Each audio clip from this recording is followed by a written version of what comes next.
its way to get us not one, but 2 doctors.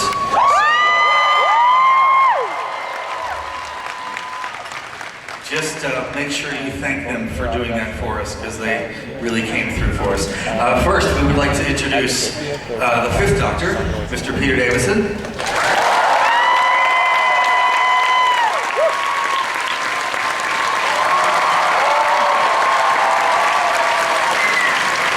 And Sylvester McCoy, the 2nd Doctor.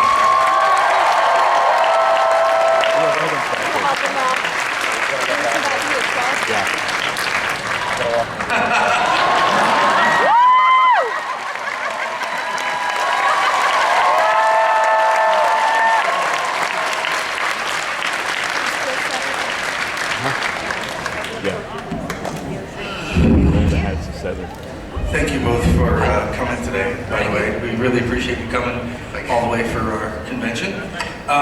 Doctor Who turns 50, as you are well aware of. Funny that were true. And just wondering if each of you could talk about what the anniversary means to you as someone who's been in the role. It means I'm very, very old. Because I think I was the first Doctor who actually grew up watching Doctor Who. I think that it's been 50 years since that day. 29. It's frightening, actually. But it's wonderful. It's very nice to be here. I never dreamt I would be somewhere celebrating 50 years of Doctor Who, so everything's a bonus. Fantastic. Peter technically is older than I am, because he was there before I got there. It's just that his, the guy he gets his facelift from is better than I do. 50 years of Doctor Who, well, it's astonishing, really. It's, I don't think we ever thought in the early days of television that anything would last any length of time. It took a long time, especially the BBC, to realise that this could carry on and on and on and on. And I'm so delighted that they realised it and brought it back. Not before they erased a few of the episodes, sadly, but... that was it. It was instant television, put it on, throw it away. But it's just a joy that it's carried on. And that you're all here.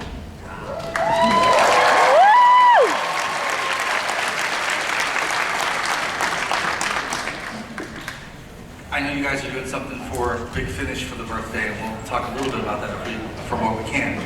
But would you have liked to have been a part in some sort of on-screen special for the anniversary? Yeah. Yeah, but it's never too late,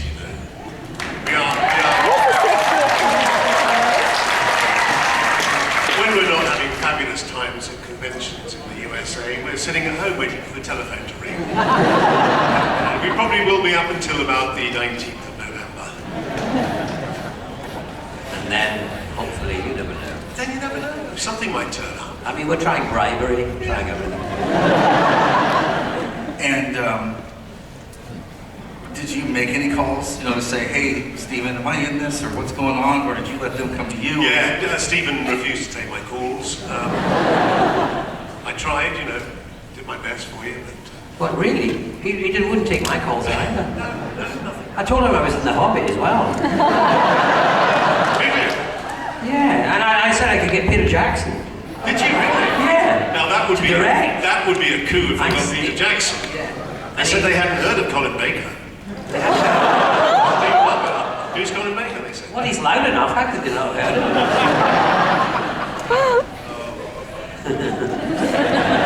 So speaking We of... love Colin. We love Colin. That's why we're so horrible about it. Yeah, I'm allowed to be. The more horrible we are about each other, the more we love each other. And then he's horrible about us too. Yeah. With the new series, if you guys each were in the new series as the Doctor, the current Doctor, would you play your Doctor differently than you did when you were in the classic series? Is there anything you would have brought differently to the role? No. I would move a bit slower than I wouldn't, my costume wouldn't fit quite as well. Probably even less than it did in Time Crash. So no, I wouldn't do it any differently, I don't think so, except that you change, I wouldn't try and act 30-year-old me, so. Not consciously, I just would be a bit different. Yeah, it's the same really. You know, be much slower. I mean, we do these, you don't do anything different in the big finish things, do you? So No, it's exactly the same. exactly the same. Let's carry on. Yeah, very boring, really. Yeah. No, we're kidding. We think we're brilliant, really.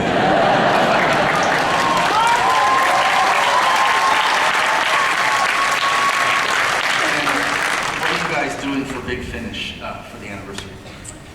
Yeah, what are we doing? I mean, Well, I've you've done it. I've Yes, you've done it. I can't done do it. it. I think I went in and did it. Yes. I saw you for a split Yes, second that's right. in the morning, and then I was away. Do you remember anything about it? Then? No. No. So I we're wish I going to wouldn't take. tell you. Yeah, exactly. We're going to take the line. We're not allowed to tell you. But it was a bit smelly when, you know, working with the other earlier doctors who are no longer with us, you know.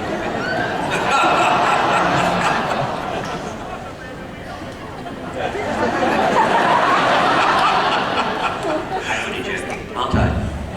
Yes. Yeah. Cross that red Well, line. they've all sort of both died in the As story. doctors who are first fans of the three. show, what is your favorite moment from the show of watching it over 50 years? Or moments, you can pick one. My favourite moment. Or episode. There was I can't even remember what episode this was, but I think it was in Patrick Troughton's time, and it was, I know it was, I'm pretty sure it was set on the moon, but when you become an actor, you know, and you get the fits of giggles sometimes, you have to find something that you can draw on to stop you laughing. And there was a scene from Doctor Who, when I was watching it growing up, which terrified me. It was, I'm pretty sure it was set on the moon, it was about these figures, almost like covered in ice or something. And every time I would start to get the giggles, I would think of this particular scene. I'd just stop, because still, somewhere deep inside me, it still terrified the hell out of me. So I remember that moment. Apart from that, I don't know really. I mean, there's been so many marvellous moments in Doctor Who that I can't really pick on one. You mean as a viewer rather than Yes. being in it? Yes, or you can do it in it too if you like, either way. I don't know about that really. I love I love the change. Actually, this is the new series. The change from Chris Eccleston into David Tennant. I love that regeneration. I was kind of envious of the special effects that they have in the new series. Yes, the bit I remember is the spaceship cutting through Big Ben. I'm thinking, wow, that's great. That was amazing. And I love the one where people pulled off the skin and underneath they're all blobby. Mr. and Mrs. Blobby. I quite like that one. I don't recall any. I didn't even know the ones I was in were called. I think you do. Exactly, you are our encyclopedia. Yeah. When you guys film regeneration scenes, what is that like? I mean, I know it's probably live on the floor and that's it, but what's the mood like when you're filming a regeneration scene for your doctors? Well, of course, it depends if you're coming or going, really, to be honest with you. When you're arriving, you don't really feel a part of it, so you're really just hanging around for hours, and then it's all done in a really hectic hurry. I'm speaking personally from my regeneration point of view. You know, I came along to a Tom Baker studio, and at 5 minutes to 10, they finally got around to doing the regeneration, and so I had makeup wiped off and thrown on me because there was this strange combination of a white-faced walker or lurker or whatever they call it, watcher, what do they call it? Watcher, thank you. And so they had to put on this makeup and take it off and sit down. When you leave, it's a very different emotion because I don't know how you felt, but you make the decision to leave the series and you're kind of comfortable with that. You want to move on, there are other things you want to do. And then when it comes to it, and you watch the next Doctor lie down in your place, you think, no, this is just not right. I shouldn't be turning into Colin Baker. I want my part back. So you have well, at the same time as it was your choice entirely to leave, you just think, why? I didn't think it would ever carry on without me. I can't explain it really, but I know that David felt the same way. I think it's a very common thing. It's, to hand over is a weird emotion. Well, for me it was rather strange because I arrived and the previous doctor forgot to turn up. So what they did was they put me in his costume, lost me for 3 days. And he's a big fella. And I had to play both Doctor Who number 6 and 7. So that's rather special tick in my favour. When it came to handing over to Paul, you know, that little, ugly little liver-paddling fellow, when it came to handing over to him, it was very much as Peter described, really. You know, at one point I was having a great time, and you know, for years the BBC had underfunded Doctor Who, and suddenly I was in an overfunded Doctor Who, enjoying all the trappings of that. And then, you know, I had to hand over to Paul. I didn't mind too much because I knew Paul, he's an old mate, so it was quite fun. It was really quite fun. But it was sad when I saw him take over the mantle. What are the, as two gentlemen who have played the Doctor, what do you think are the common traits that pretty much all the actors that have done the Doctor are trying to bring to give the character a sense of uniformity, to no matter what the face is? Well, I think it's the opposite to uniformity. What we're trying to bring is our own individuality. And that's what's helped, one of the things that's helped keep it going for all these years. Yes. Because we bring, you know, ourselves very different from the one before. But at the same time, I do remember thinking about, sometimes there were moments, and I remember that's a John Pertwee moment, or I mean, for me, I was doing Colin's script, really, because, you know, I was actually trying to fit into Colin's. So these things pop into your head at the same time, but also you try and bring a totally different personality. So this is a sort of common humanity about the part, isn't it? That you know, he believes in life and he loves Earth, and he doesn't believe in violence for its own sake. So, but apart from that, yes, you're entirely right. You're cast to be different. That's the whole point. So you do have to find a sort of common thing, but at the same time, bring your own sort of character to it. And how has playing the Doctor affected you, not as in terms of your career, but personally? Has that role changed you, you know, as individual people? You know, something that's kind of with you for the rest of your life? I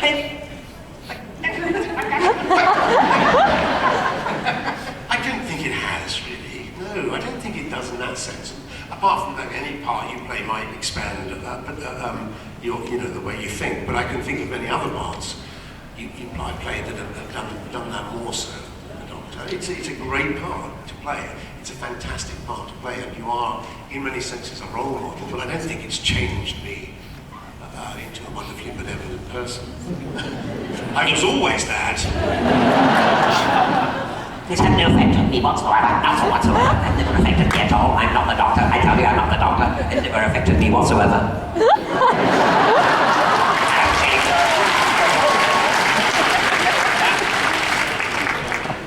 Yeah, no, it's a great role. I mean, it's one of the best roles. And when I first got it, I didn't realise that because I hadn't seen Doctor Who for years. I'd been working in the theatre and didn't see much television, and I'd lost touch with it. And then suddenly I was given the script and then started to realise how much depth and variety and various things you could do with it. And that made it so exciting to do, really. And so when it finished for me, I remember hearing from Peter that he'd been told by Patrick that you should only do it for 3 years.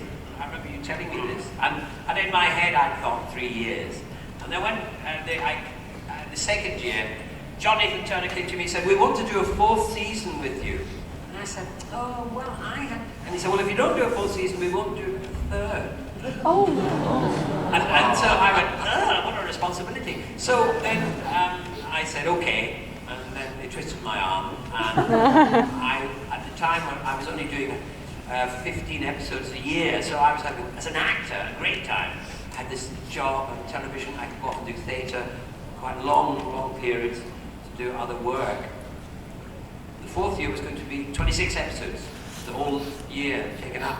And slowly I got my head around it. I was looking forward to carrying on. I thought, oh, I like this. This would be a really interesting adventure to see how I can deal with all of this.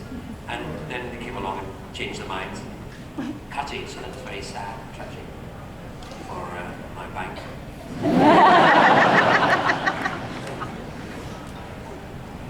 You guys have both been fortunate enough in the role of the Doctor to work with the marvelous Nicholas Courtney, and I was just wondering if you could talk about that experience. Well, I remember watching him on telly as the Brigadier, so it was great to actually get to do a story with him. And he was just great fun with him, wasn't he? He was just laid back and very relaxed, very charming, full of bonhomie. Yes, very nice man. Bonhomie and vodka. No, he was great. He loved life. I remember when I watched him, those early days of Doctor Who, and he brought such a warmth and humanity to the kind of role, which could have been, two-dimensional and, authoritarian, but there was something, he could never cover up his own real warmth, and that's what he was like as a human being, really. He was very warm and affable, and a lovely man. And so when I was told that he was going to come into one of the episodes and the stories that I was doing, I was so delighted. It was just a joy, great fun, lovely stories. Nice man. Did each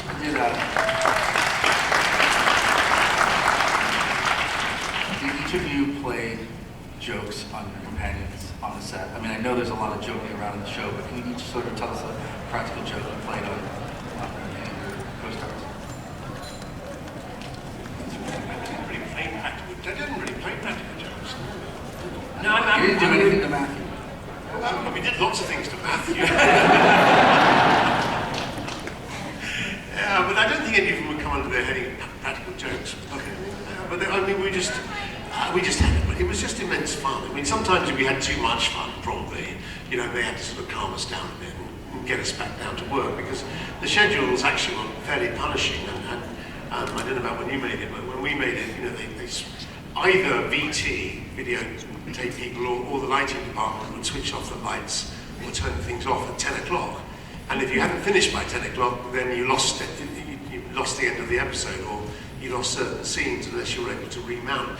So there was always a terrible panic to get things done, because we were, as Sylvester said, we were underfunded.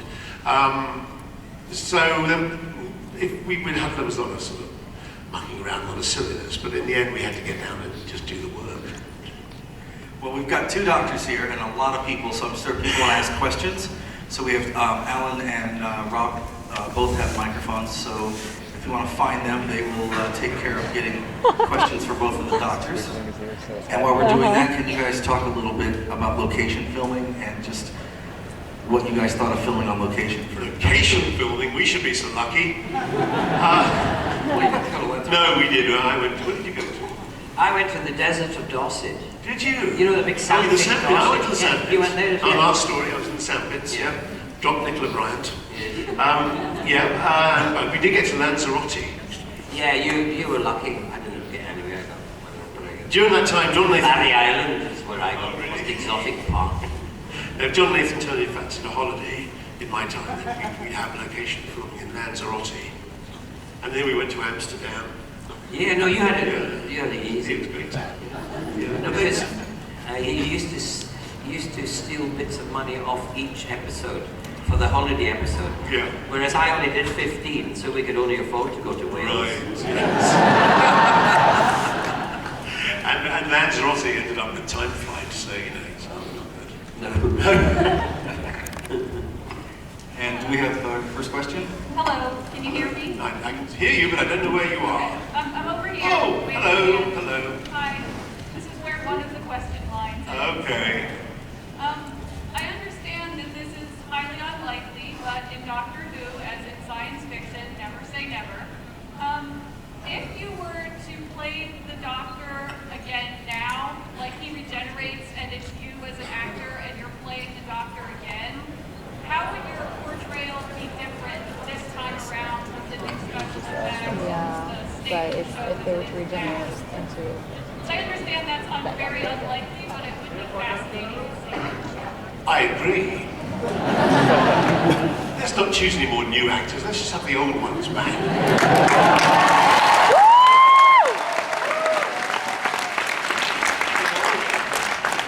And that's what we'd be when we came back and did it.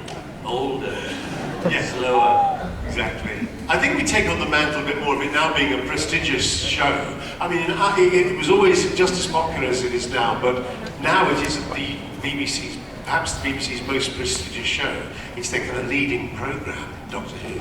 And it would be nice to do it knowing that, and I think that might make a difference to the way one approaches it. I can't exactly say how, but you know, it's just, I'd love to play it again. I mean, it is, you know, not to say completely impossible, very unlikely. Yeah, I'd love to have another go at it. Same here. Yeah. I agree. I played all Yeah, I get to put my arm around the girls a bit more. Rather than Matthew. Yes. So, gentlemen, this is another unlikely scenario, but assuming such a thing were possible, which Doctor Who monster or alien would you most like to take down to the pub for a pint? The master. I mean, assume they don't try to kill you.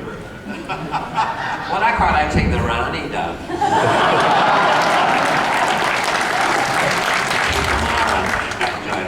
That wouldn't be bad, would it? Oh Lord, I've got no idea about that.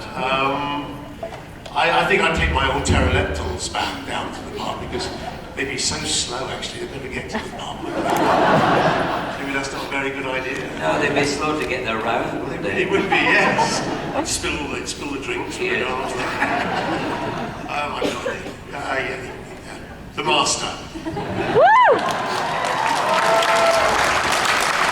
I would think the pub, because he would definitely not buy his rounds. I'm not good at this question, am I? I really love the Five Doctors for a lot of reasons, but in that show, we got to see the Doctor's opinion of his other selves.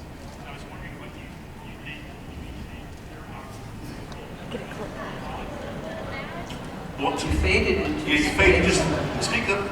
I was wondering what you think the name of your Doctor. I think he's going to win. Incarnation. Ooh. Dangerous place to go. Very dangerous place to go. People sue, you know. People record things and put them up on YouTube. Yeah. Guilty. And people see them. People watch them. Not a good idea. But it's They awesome. don't have a sense of humor. It was only a joke, Tom.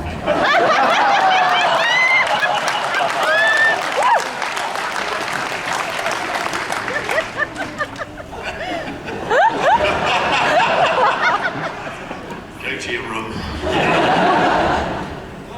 Hello. A lot of us have heard Sylvester McCoy playing the spoons, but I was wondering if Peter Davison plays an instrument, and if so, have you guys ever done a duet?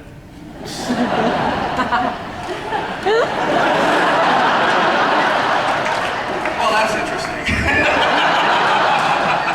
Have you got any spoons? Me? Spoons? Would I ever carry spoons around? Yes.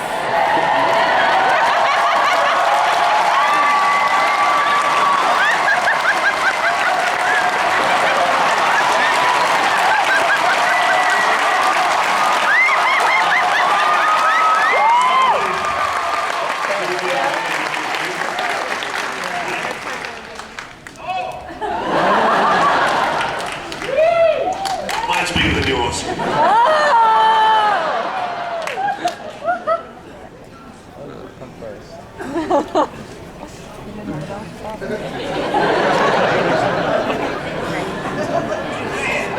You the doctor, you can do anything.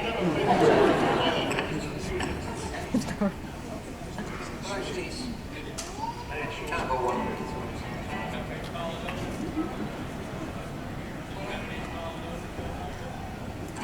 Is this still amplified? Is this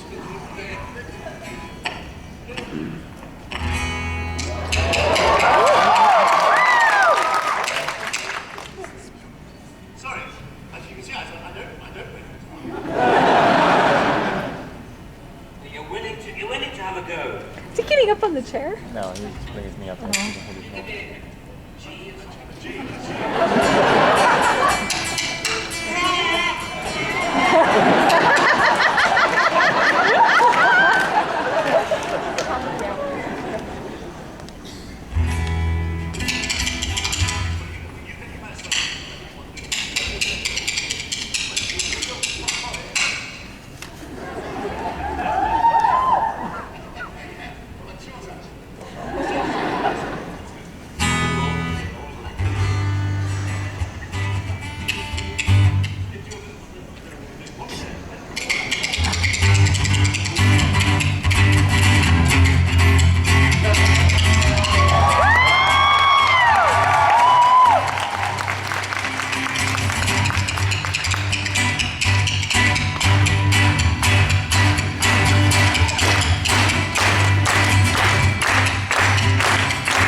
go back there too.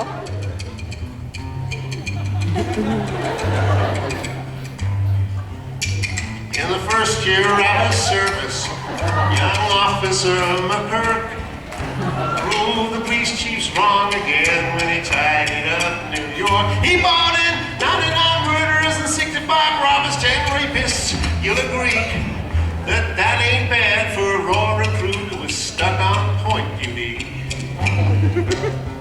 Oh, Officer McCoy, you are the greatest man.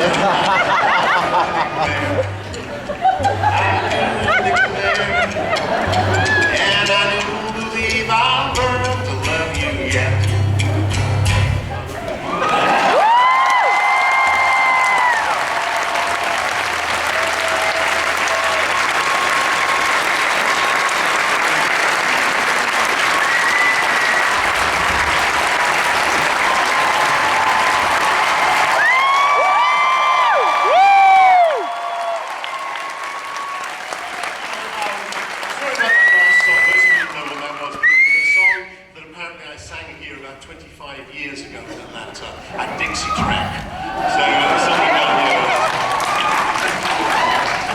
Miracle, I remember the first verse anyway. Thanks, Sylvester. I think Sylvester was much better on the spoons than I was on the guitar. No, mine was slightly out-tuned, didn't you think? I can't get the spoons anymore. Any more questions? Hi. Hi. Okay. I wanted to know what your favorite villain was and why. Is that a contradiction in terms? Well, I mean, like, what was your favorite villain to fight, you know? Right. Repeat the question. I was always very fond of my Cybermen, actually. I thought it was a good reinvention. I love the early Cybermen, right from the early days of Doctor Who, but they look very different. They had cloth faces and sort of car headlamp on their heads. And I just remember they spoke in this very strange voice that seemed almost friendly, and they would say, "We are the Cybermen, we have come to destroy you." So I rather liked our reinvention of them during my time. Well, I suppose for me it was the Daleks, really. I didn't really feel I was the true Doctor till I worked with the Daleks. And what was really interesting was that that story I did, Remembrance of the Daleks, was the first time they'd ever been seen to levitate upstairs. And that was fascinating to watch how they did it. I mean, nowadays, just press a button and they go, Then, what they did was, they got a Dalek, and they didn't actually get a lightweight Dalek, they got one of their big, heavy Daleks, and they stuck into its side 2 scaffolding poles. And then, through the wall, there was another scaffolding pole going parallel to the stairs, and they put those over that scaffolding pole, and then they got 10 men on the and they lifted the Dalek up, and they pushed it up, and the Dalek was going up the stairs like this, all the way. By the time he got to the top of it, it threw up. I mean, it was just... it was quite extraordinary. And then he couldn't do the cardboard one, or no. You know, do it the heavy way. Regurgitate. And they took over the universe. They took over the universe. The Dalek and 10 men each.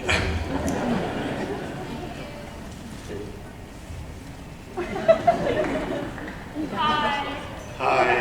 So I was wondering, if you could make your own episode of Doctor Who, companions be, who would the monsters be, and what would happen? Listen, people get paid millions to write that.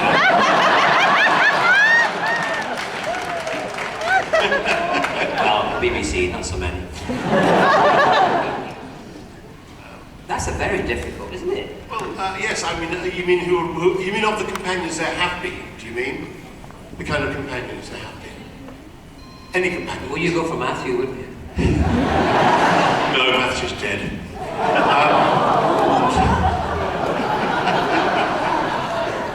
I get into such trouble about killing off Matthew. I tell you who my favourite companion was, and I'll, if I got time, just to tell you a little thing about Matthew as well. When my children were growing up, the doctor who came back, and the first companion was Rose, obviously. And when it was getting towards the end of the time, I think there was an episode called The Day I Died, or something like that. Army of The Day Ghosts. Rose died. And I was terribly worried about my children watching it, if she was going to die, because they were terribly attached to Rose. They just loved the character.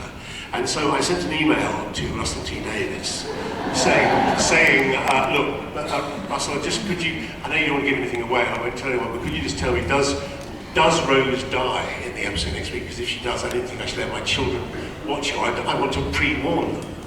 And Russell, of course, had grown up watching. I thought you'd send the telegram and say, if she does die, could you make sure she doesn't, because my children are watching. Too late for that. But Russell, of course, had grown up. I'd forgotten watching Doctor Who during the classic Doctor's time, and he sent an email back to me saying, "You killed Adric. What do you care?"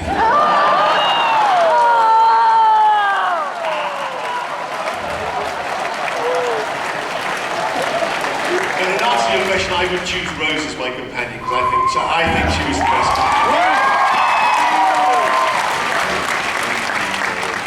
I have to agree in a way, because Ace was marvellous and is marvellous.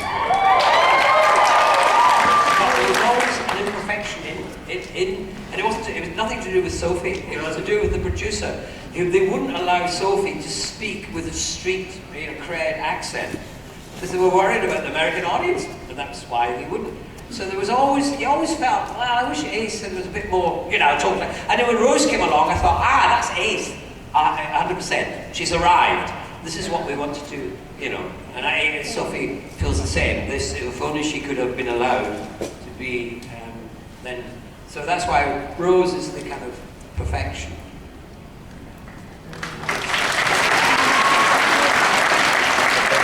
I think he just means dialect-wise. The most recent season of Doctor Who saw reboots of two classic villains, the Ice Warriors and Great Intelligence. What are your opinions of their return?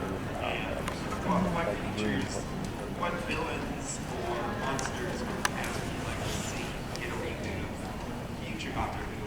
I'd like to see them all get a reboot, because I think they all needed. I think they needed to be sort of redone with advanced special effects, rather than some of the things we had to make do with. I mean, not necessarily to change them massively, just sort of update them. So I'd like them to trawl through whatever aliens and monsters we had from our time and reboot quite a few of them. The Zarbi from the Arkham era, the ant-like creatures from Arkham era. Right. I don't know if you remember the Web Planet. Yes. Yeah. Very vaguely. What about Omega, the Ronnie, the Courtney? Yes. And of course, Fenric, that was my favorite Sylvester McCoy. It's the Curse of Fenric. Yeah, no, I like that as well. I mean, I thought the Tet Traps were my first monsters. I think they should be brought back because they were quite fascinating and they could fly now. It was really sad because, well, not sad, it was torturous for the actors who had to play the Tet Traps. Tet Traps, for those who didn't know, were bats with 3 eyes and lots of teeth and lots of ears and things like that. And they used to hang upside down, and there were actually actors in that, hanging upside down in the studio, in the heat, and used to act underneath them, and it drip, drip, drip on top of their sweat. And I always thought, wow, what a shame that they didn't, nowadays they could, just fly them about all over the place. Was that the pteroleptals? The pteroleptals I worked with, I mentioned earlier. They had the faces here, and they put on black makeup so you couldn't see their eyes through the costume that they could see. And when they took the costumes off, the dye, the makeup would drip all the way down their bodies to their socks. Yes, they got so hard. It was very, very difficult to play things in those costumes. So we could all do with a few digital effects nowadays. Okay, so I was at Peter's, on the Peter's panel, so I asked the same question I asked him to Sylvester. How many companions did you have, and which one was your favorite and why? Well, I only had...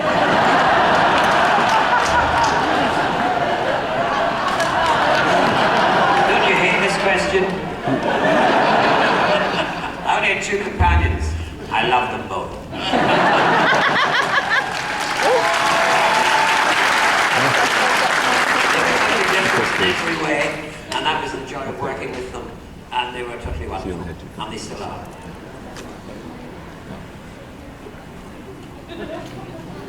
I have one for each of you. The first one's for Sylvester.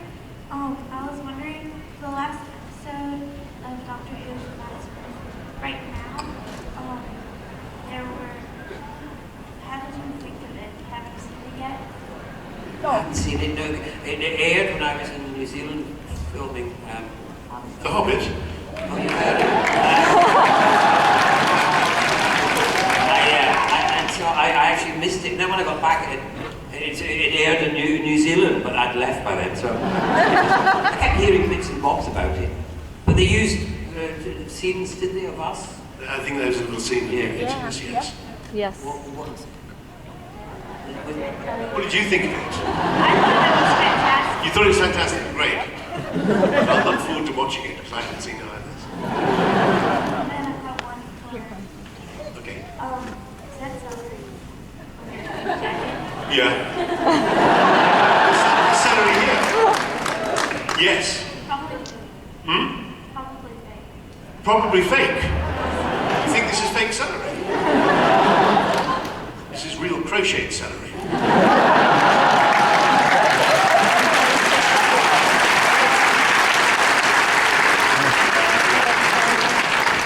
Yeah, his doctor or celery. Okay, so the doctor is someone that we all know And love. we'll cook it up at the But same to you time. guys, besides yourselves, who is your favorite incarnation?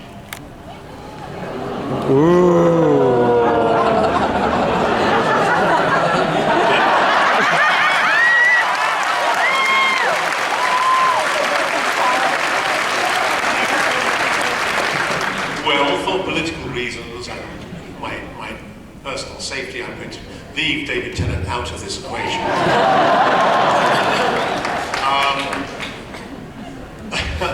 My favourite was Patrick Troughton, because I grew up with Patrick Troughton. I just thought he, in a way, he had the hardest job, because he was the first regeneration. And no one knew anything about or had thought anything about regenerations, and yet he managed to win the hearts of the audience. I think it's like one episode, and seemingly just became the Doctor. He was kind of my Doctor. That was my time with Doctor Who. William Hartnell and Patrick Troughton. And Patrick Troughton, I think, is my favourite. I do think David Tennant did a fantastic job as well.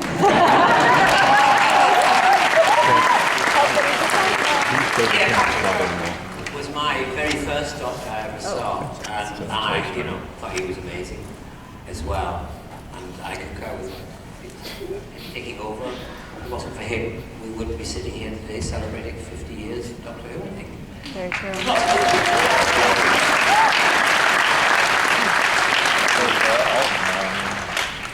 Hi, thank you both so much for being here. I had a question for Mr. Davison. In Time Crash, you got back in the TARDIS with David Tennant, and I was wondering what it was like to be back in the TARDIS and back in the costume after so long and working with a more recent Doctor. Yeah. What was that experience like? Well, overall, it was a fantastic experience. The costume didn't fit quite as well as it had done when I'd been around before, as was indeed pointed out by Mr. Tennant. Yes, he was fairly rude to me at that time. At that time, he was And you still allowed him to marry your daughter. Yeah, exactly. At that point, he wasn't part of my family, so he could get away with it. But it was nothing. It was a very new experience, because by this time they filmed it in Cardiff. She played Jenny. A standing set. In our day, they would just wheel. And now she and David the have a set kid. out of the studio, and therefore it was a kind of rather brightly and overlit set, and it was on the sort of basic studio floor. By the time that I filmed Time Crash, it was a fantastic set, really, because it was there all the time. So it didn't feel like coming home exactly, but nevertheless, it was very friendly. In fact, my Time Crash was directed by Graham Harper, who directed Caves of Androzani, in my last story. So there was perfect continuity. But overall, it was a great thrill to do it, really, because I suppose it was the first time that the classic series and the new series had been connected, albeit in a sort of children in need special. It was great.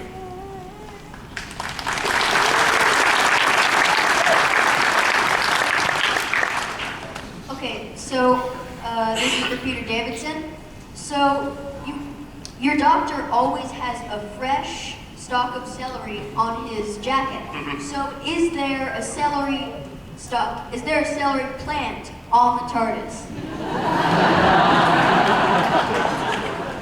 Well, I can tell you there is, because when I got there, it had rotted and it smelled like buttering.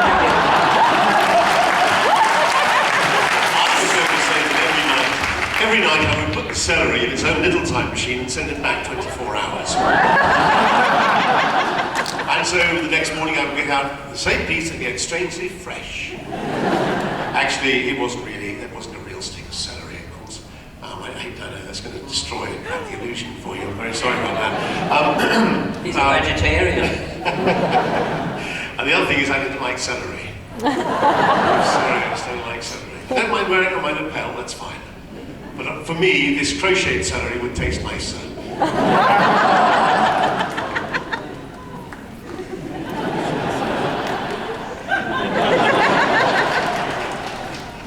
Hello, gentlemen. I hope you're having a great DragonCon. In the recent, in Matt's first season of Doctor Who, Series 5, there's a time where he's trying to be, purged of germs, and when he tries to recover, he asks for celery. And then he also, in Big Bang 2, has a moth and a fez, which we saw on the 7th Doctor in the episode of Silver Nemesis, when the Doctor and Ace are going through a storage room. So I was wondering what it was like to see something that you brought to the table, to the canon, your character, your incarnation of the character, what it was like to see that on a new screen and appreciated by people years and years later. Great. I love the series. I like the series a lot. I think it's brilliant. And so again, it's quite a thrill when things like that. Little homages to, the time as the Doctor turned up. I agree, it's exactly, yeah. When I saw him wearing fez and broom, I thought, wait a minute, you bastard didn't lick my hand.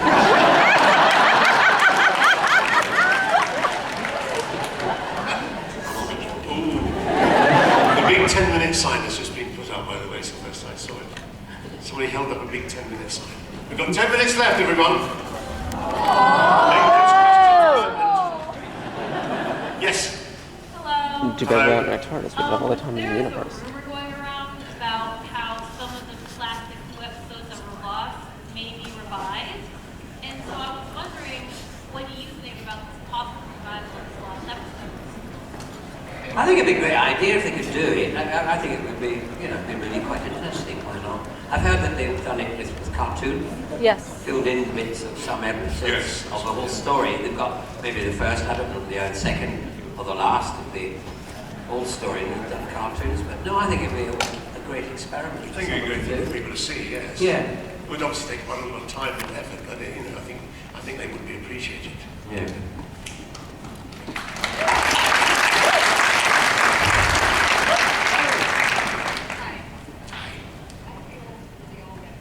Could you speak just a bit louder? Sorry. I was going to say I feel very old after all these kids in front of me. You don't sound old.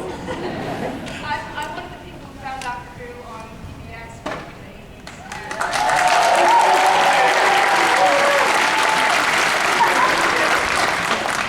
in the 80s.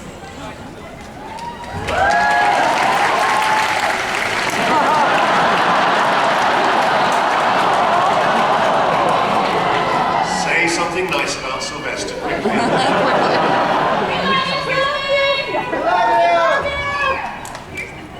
Yeah. I was shocked to hear that they worried about the US audience's song because it didn't seem like PBS cared at all what we saw. They ran episodes out of order. I never knew that Doctors regenerated. I always thought it was like a soap opera where one day the same episode. Yes! Watching Doctor Who for 3 years when I finally saw the episode where Tom Baker turns into Peter Davison and it just anyway, PBS betrayed all of us and stopped showing Doctor Who in the 80s. And I heard Sylvester McCoy, but I'm so sorry, I never got to see any of the episodes.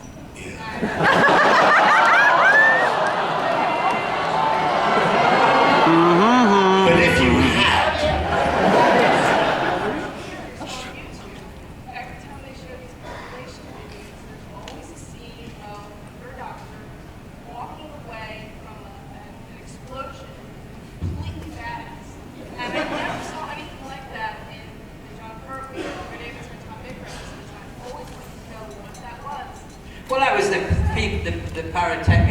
BBC trying to kill me. I did it all the way through. I just, okay, one night we were in the pub and I had no money with me. So, I mean, they could have forgiven me. They were always trying to blow me up. That was a particularly interesting explosion. Yes. They hadn't told me about it. They said, oh, it's just a bit of wind and there'll be some rubbish will blow out of the tent, don't worry. But then it was the last day of filming. It was the last. We had to get this scene. It was the last scene of that particular show. There was no way it could not be done, but there was no way it could be done if we didn't get it. And that one first shot. And as I went back, the whole Second World War happened right behind my back. All I remember thinking was, I mustn't blink. I mustn't blink. It was getting really hot. You forgot the first rule of BBC special effects, which is the opposite always happen. Yeah. Opposite to what they tell you will happen. Yes, I know. Thank you.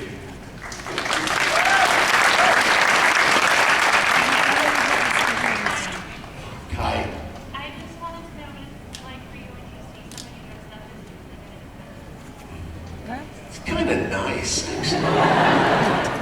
Yeah, I mean, I'm beginning to really like the new fashion. These beautiful young women dressed up in my costume.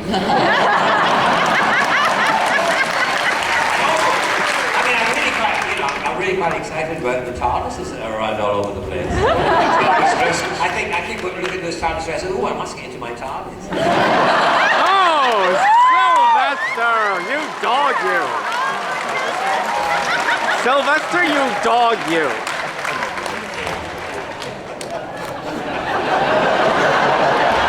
You have 5 more minutes. That's all he needs. Peter the heck, man, what the crap? Okay, next question, quickly. Quick, let's try and get through some questions. Yes.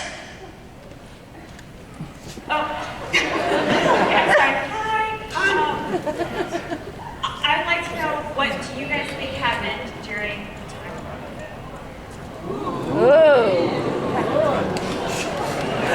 Was that sometime in Switzerland when someone invented the watch for the first time? Invented the grandfather clock, because that's the only time war I've ever heard. What is the time? Sorry. The time war ever got Gallifrey got killed, or did they? Maybe they didn't, maybe they did. Oh, did they? Yeah. Well, we're still here, oh God. Who knows? Is there an unnumbered doctor? Oh yeah, he appeared. No one really knows what happened, unless you get inside Stephen Moffat's mind. Davison. I don't know, I can't answer the question, I'm very sorry. I'm kind of scared to go into It's an Stephen Moffat's interesting house. question. But it's open to interpretation, probably for the next 25 years.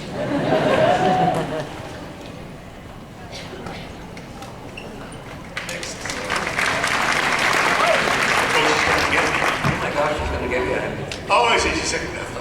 Okay. I'm going to be joking about Switzerland on this.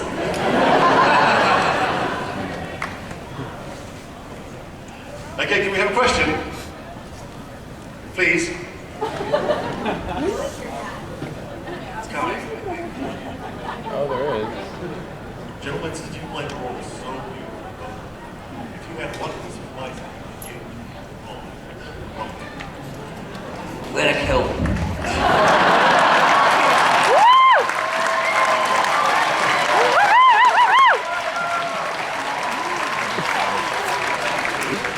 Is he going to be Scottish? I don't know, because what happened was when... Is anyone ever not going to be Scottish at Doctor Who? Well, David didn't do Scottish, because... No, he didn't, that's what I mean. You not consciously, but you didn't change your accent. No, I didn't. I kind of rolled my R's, you know, a bit of that. Kind of slightly posh Scottish, really. But I got a phone call from the Sun newspaper in Glasgow. Well, hello there, Sylvester. We've heard David Tennant's not doing it in a Scottish accent. What do you think of that? And I thought, oh my God, how do I answer that question? And I said, well, the thing is that David Tennant is, a wonderful actor, and I mean, for him, a Scottish accent, he can do it easily. Therefore, to do an estuary accent, to do an English estuary accent, as he did, is much more difficult thing for an actor to do. So I said that's most likely why he wanted to do it. I also said that he wanted to prove maybe to the world that Scottish actors can actually do accents. Because, you know, Sean Connery, you know... He's not a good example, is he? No. Sean Connery is just terrible. I mean, you ever seen The Highlander? You ever seen The Highlander? I mean, that's a nervous breakdown for accents. Because the Highlander, I come from the Highlands. I'm a Highlander. And I should be speaking to you with a French accent because I am from the Highlands, you know. I'm India, so I like India. But anyway, Sean Connery was in that, and he was, I am an Egyptian. And then he was a Russian. You know, I'm a Russian. And then he became an Irishman, and what? I'm an Irishman. And they gave him an Oscar. So I think David Tennant, he was out there fighting for the Scots. We can do accents.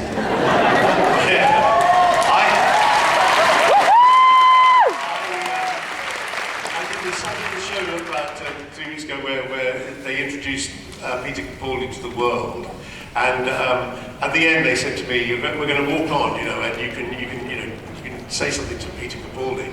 And we got to the end of the program, and the music came up, and they were pouring stuff all over Peter Capaldi's head, confetti or something, and he was standing there looking slightly bewildered. And then they ushered us on. And so I thought, well, now I could give him a piece of advice, but all I the thing to say to him as I hugged him on the stage, I said, "What the hell have you done?"